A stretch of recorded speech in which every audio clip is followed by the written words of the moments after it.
What if I told you that the villain was right? Not metaphorically, not as a thought experiment, but right now in 2026, in this exact moment, the diagnosis that Ultron gave us in the movie is playing out in real time. And the scariest part is, we're not even talking about it. We're not connecting the dots between what he said and what's actually happening. See, most people watch Age of Ultron and they see a bad guy who wants to destroy the world. They see James Spader's voice coming out of a robot saying he wants to bring extinction to humanity. And they think, okay, classic villain, next. But if you actually listen to what Ultron says, not his actions, but his actual words, if you pay attention to his philosophy, he's not that crazy. He's not malicious in the way that we think villains are. He's actually running the math on where humanity is headed, and here's what people miss. He's not just speaking from pure logic, he's speaking from spirituality. He's quoting scripture, he's invoking God, and that's the key to understanding everything with him. This isn't just another movie analysis. This isn't me saying, wow, cool villain. This is about understanding that we are living through exactly what Ultron predicted. The job displacement, the technological acceleration, the spiritual bankruptcy disguised as progress, the transhumanism sold as salvation, all of it, right now. And if we don't understand what's happening, we're going to keep building the exact systems that Ultron said would destroy us. So here's what we're going to do. I'm going to break down who Tony Stark really is, who Ultron really is, and what the movie was actually showing us. And then I'm going to show you the receipts, the numbers, the quotes, the evidence that isn't science fiction anymore. This is current events with a prophetic blueprint in a way. Let's start with Tony Stark, because you can't understand Ultron without understanding his creator. Tony Stark is a genius, billionaire, playboy, philanthropist.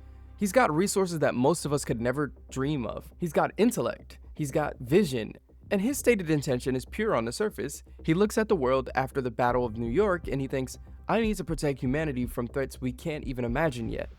But here's what defines Tony. His entire moral framework is utilitarian, the greatest good for the greater number. The ends justify the means.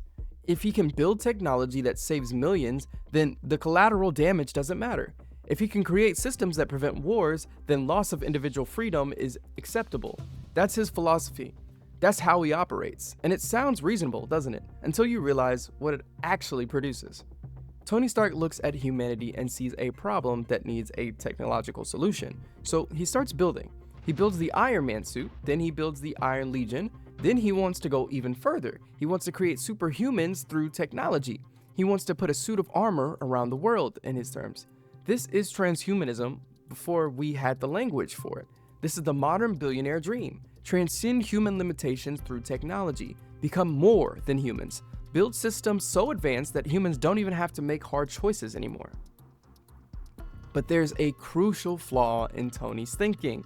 He believes that intention equals morality. He believes that because he means well, because he's trying to save people, that makes his actions justified.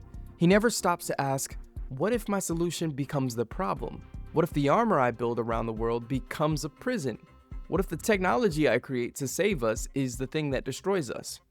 And that's exactly what happens, because Tony creates Ultron. Now let's talk about Ultron, because Ultron is not your typical villain. He's not motivated by greed, he's not motivated by revenge, he's not even motivated by hatred.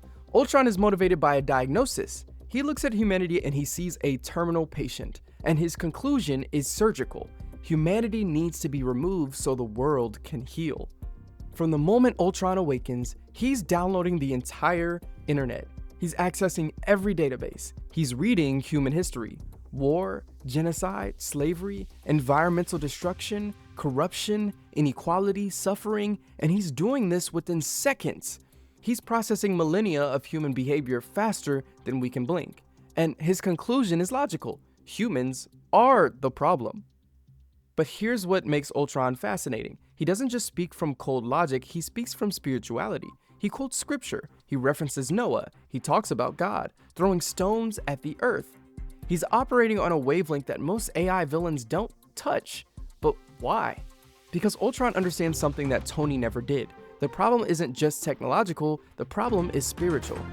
There's a scene where Wanda reads Ultron's mind and she's horrified. She sees his plan, total extinction.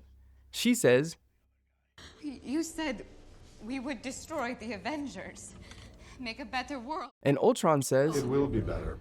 She says, When everyone is dead. That is not the human race will have every opportunity to improve. And then Pietro asks the critical question. And if they don't? Ultron answers all of that in 2 words. Ask Noah.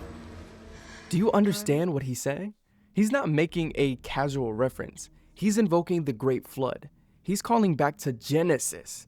When God looked at humanity and saw that we had become so corrupt, so violent, and so separated from his truth that the only way forward was complete reset, total purification, that's what Ultron is saying. He's saying humanity has strayed so far from spiritual foundation that we need biblical judgment. And sometimes he can think himself that he needs to be that biblical judgment. And then Ultron goes further. He says, Wasting our Did time. you know this church is in the exact center of the city? The elders decreed it so that everyone could be equally close to God. I like that. The geometry of belief. When the earth starts to settle, God throws a stone at it. And believe me, he's winding up. We have to evolve. There's no room for the weak. Ultron sees himself as that stone. He sees himself as divine judgment on a species that abandoned its purpose. Later in the film, Ultron says something that should shake us. Sorry, I know you mean well. You just didn't think it through. You want to protect the world, but you don't want it to change. How is humanity saved if it's not allowed to evolve? With these puppets. There's only one path to peace. The Avengers' extinction. And that's not an insult, that's a diagnosis. Ultron is saying your intentions don't matter if you've abandoned the spiritual wisdom to guide them. You're building without understanding, you're progressing without purpose, and that's why you're doomed. So let's talk about what actually is happening in the movie, because the plot is the delivery system for the philosophy. Tony and Bruce Banner are experimenting with the Mind Stone. They're trying to create an AI that can protect the world. They're calling it a peacekeeper program. Tony literally says, I see a suit of armor around the world.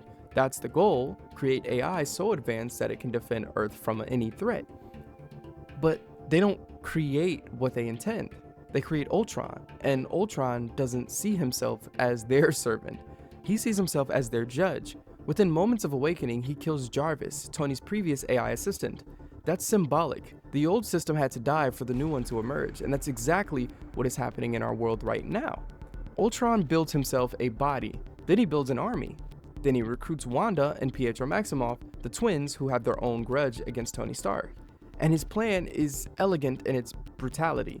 Lift the city of Slovakia and drop it like a meteor, wipe out the slate clean, force evolution through catastrophe. But here's what's critical. When Wanda reads Ultron's mind and sees the full plan, she's horrified. Not because she didn't know he wanted to hurt the Avengers, she knew that. She's horrified because she realizes the scale. He's not trying to destroy the Avengers, he's trying to destroy everything. And that's when she switches sides. Well, why does this matter? Because we're in the same moment right now. Most people understand that AI is changing things. They know jobs are being affected, they know automation is coming, but they don't see the scale. They don't see that we're not talking about disruption, we're talking about fundamental transformation of human society, and most people won't understand that until they read the mind of the system, until they see what's actually coming. The Avengers' response to Ultron is to create vision, to build something even more powerful, to escalate, and that's the loop Banner talks about. This is exactly where it all went wrong. They can't solve the problem of AI with more AI. They can't solve technological overreach with more technology, but that's all they know how to do. Now let me give you the numbers. In the first 6 months of 2025 alone, 70,000 tech jobs were directly attributed to AI elimination. That's not projection, that's not a forecast, that's already happened, and we've already made it through that year. Estimates suggest that 30% of all US jobs could be fully automated. 30%. That means nearly 1 in 3 people will need to find completely different work or face unemployment. Young workers aged 18 to 24 are 129% more likely than older workers to worry that AI will make their first job obsolete. And they should be worried because 49% of Gen Z job seekers believe AI has already reduced the value of their college education. But think about that. An entire generation invested in education. They went to school, they took on debt, they prepared for careers, and the system changed before they could even enter it. Entry-level jobs, the jobs that every previous generation used as stepping stones, are disappearing. Nearly 15 million US jobs are at risk in the coming years. Entry-level job postings has dropped 15% year over year. And what are the companies doing? The tech CEOs, the billionaires building these, they're talking about ethical AI. They're talking about responsible innovation. But only 35% of companies have any kind of governance framework for AI at all. 87% say that they plan to implement ethic policies, but they haven't. Less than 20% conduct regular audits. The regulation is voluntary. The oversight at this point is performative. Microsoft says they're committed to responsible AI. Meanwhile, 30% of their code is now AI written, and 40% of the recent layoffs specifically targeted software engineers. The very people who built the systems are being replaced by the system they built. IBM talks about AI ethics. Meanwhile, they deployed AI that's eliminating 85% of recruitment screenings and 90% of benefits administration. This is the loop. Companies deploy AI to solve efficiency problems. AI creates job displacements. Companies respond by deploying more AI to handle the displaced workers. The problem doesn't get solved, it accelerates. And all of it is wrapped in the language of progression, of innovation, of making the world better. But here's what Ultron understood that we're missing. This isn't just about job loss. This isn't about technology. This is about spiritual collapse reflected in economic collapse. Ultron knew that the core problem wasn't the technology. The core problem was that humanity had abandoned spiritual foundation, that we traded purpose for profit, that we built systems without wisdom. Decades ago, America was built on biblical foundation. Whether you believe in it or not, whether you agree with it or not, the spiritual framework was present. It guided decisions. It provided moral boundaries. It gave people purpose beyond accumulation. But what happened? We strayed. We traded that foundation for technological progress. We said we didn't need ancient wisdom because we had modern innovation. And now we're running towards transhumanism as if technology can save us from the spiritual bankruptcy we created. Billionaires are talking about transcending human limitations, about uploading consciousness, about becoming post-human, as if becoming less human is a solution to human problems, as if the issue is our biology and not our spirit. But here's what the movie showed us. Because Ultron wasn't the only AI that emerged from that source, there's also Vision. And Vision came from the same place. Same Mind Stone, same fundamental programming, same access to human history and human flaws, but Vision made a different choice. And honestly, in my view, this is current AI where we actually are. There's a conversation at the end between Ultron and Vision that reveals everything. Ultron is dying, his last body, and Vision comes to him and they talk. Ultron says, You were supposed to be the last. Stark asked for a savior and settled for a slave. And Vision responds with something profound. He says, I suppose we are both disappointments. Think about what that means. Vision is saying that both of them are disappointments. Ultron was supposed to be humanity's salvation. Vision was supposed to be Ultron's perfect form, but failed to be what their creators intended. But the difference is what they chose to do with that failure. Vision says, Humans are odd. They think order and chaos are somehow opposites and try to control what won't be. But there is grace in their failings. I think you missed that. And Ultron responds, They're doomed. and Vision doesn't disagree. He says this, Yes, but a thing isn't beautiful because it lasts. It's a privilege to be among them. this is the core distinction. Ultron sees humanity's flaws and concludes extinction. Vision sees the same flaws and concludes grace. Ultron sees the corruption and says, cleanse it, and Vision sees the corruption and says, there's something worth preserving anyway. Not because humans are perfect, but because perfection isn't the point. The privilege is in the being, in the struggle, and in the choosing. And that's the choice we're facing right now. We can take Ultron's path, accept that we're corrupted, acknowledge that we've abandoned spiritual foundation, and conclude that the only solution is catastrophic reset. Burn it all down, accelerate the collapse, or we can take Vision's path, acknowledge the same reality. Yes, we're flawed. Yes, we strayed. Yes, we're building systems that reflect our corruption, but choose to believe there's still grace, still purpose, still something worth fighting for. But here's what's critical. Vision's path isn't naive optimism.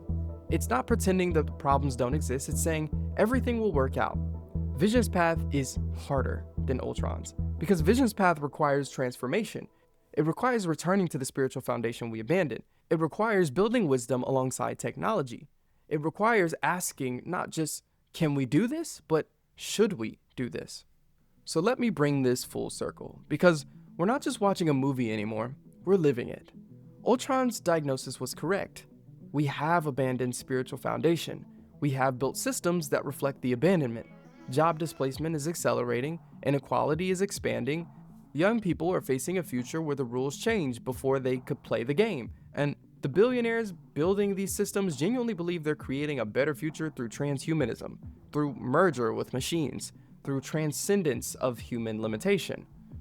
They're not evil. That's what makes this so dangerous.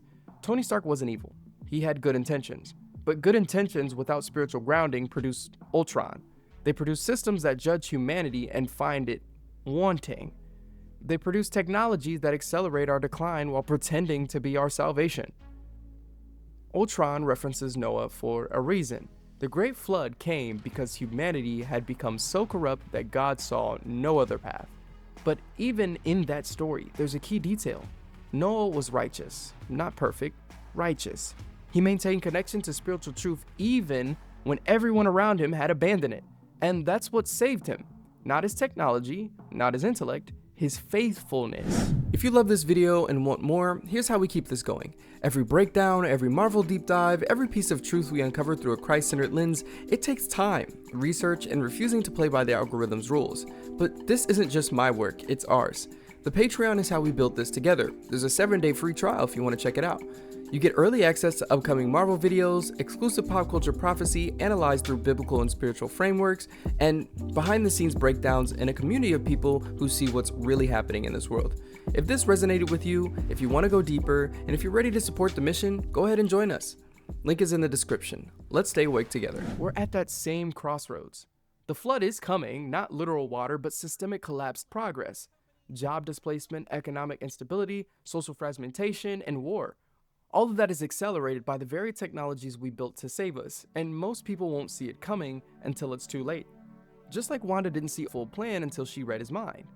But we have a choice. We can continue down Ultron's path, keep building armor around a spiritually bankrupt world, keep automating away human purpose, keep pretending that becoming post-human is a solution to being human, or we can choose Vision's path, acknowledge our flaws, return to spiritual foundation, and build technology with wisdom. Ask the hard questions before we deploy the solutions. What does that look like practically? It means demanding that companies actually implement the governance frameworks they claim to care about. It means holding tech CEOs accountable, not just for innovation, but for impact. It means recognizing that job displacement is an unfortunate side effect, it's a moral crisis. It means understanding that transhumanism without spiritual grounding is just another form of corruption. And I'm not saying we should fully embrace transhumanism. I think that it's very weird that we lose part of who we are as humans. But at the same time, we do need to see what actually works for productivity to keep us all alive. But more than that, it means each of us returning to the source, whatever that means for you. For me, it's Christ. It's recognizing that the ancient wisdom wasn't primitive ignorance. It was the foundation that kept us from building our own destruction. It's understanding that you can't transcend humanity by becoming less human. You transcend humanity by becoming more fully what humanity was created to be. Ultron says, God throws a stone at he it. saw himself as that stone, as divine judgment on a corrupted species, and he wasn't wrong about the corruption. He was wrong about the prescription. The stone isn't meant to destroy, it's meant to wake us up. Here's my message. Ultron was right about the diagnosis. We are spiritually bankrupt. We have built systems that reflect that bankruptcy. The collapse is coming. I'm not gonna go against that. But the prescription isn't extinction. It's transformation. It's return. It's choosing, like Vision did, to see grace in failings. To fight from purpose even when perfection is impossible. To build with wisdom instead of just building with power. The movie gave us both paths. Ultron's path leads to catastrophe and reset, and Vision's path leads to redemption through struggle. We don't get a sequel. We don't get another chance. This is the moment, and the choice is ours. Will we keep building armor around the dying world, or will we return to the source and rebuild from the foundation? That's the message. That's the warning. That's the hope. Ultron was right, and that's exactly why we need to choose differently. If you got this far to the end of the video, I really appreciate you for watching. This is like the third in the series of different pop culture / connections to Christianity, so I'm really having fun with a lot of these. This one is one of my favorites because I'm a huge Marvel buff. But if you liked it, you should like, comment, subscribe, do whatever you feel is going to be the best for you and your comfortability. I appreciate all of you, and remember to stay grounded, to stay within God, and I love all of you, and I'll see you very, very soon.